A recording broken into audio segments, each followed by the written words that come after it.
আসসালামু আলাইকুম ওরহমতুল্লাহ।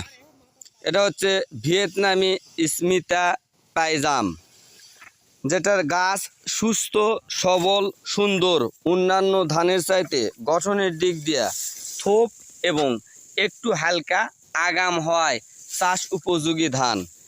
ধানটা বীজ করার নিয়ত আছে আমার। ধান বীজ তলার যেটা আমরা বীজ করব সেটার 3 বারে আমরা বলি বগর বা অতিরিক্ত অন্যান্য ধান, যেটা এই যেমন একটা আছে, এই ধানটা ফুলে গেছে, এর পাশে আর একটা আছে সে এখনো ফোলেনি। যে কোনো ধানে যখন বগর থাকে, হয় ওই ধানের আগে ফুলবে, না হলে ওই ধানের একটু পরে ফুলবে। তাই আমরা যেখানে বীজতলা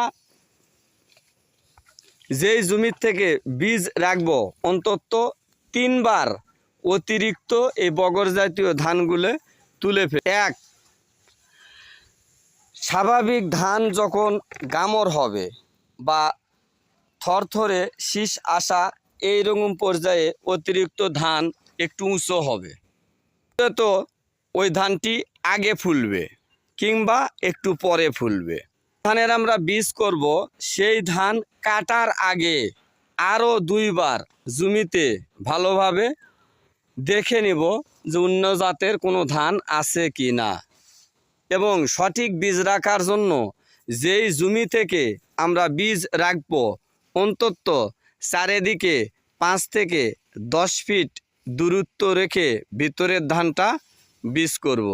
কারণ অন্য জমিত অন্য ধানের পরাগায়ন হওয়ার কারণে আইলের ধানের কাছে ধানগুলো পরাগায়ন হওয়ার জন্য অন্য কোয়ালিটি হতে পারে। তাই জেনে শুনে বুঝে সঠিক ধানের সঠিক নিয়মে সঠিক বীজ করব।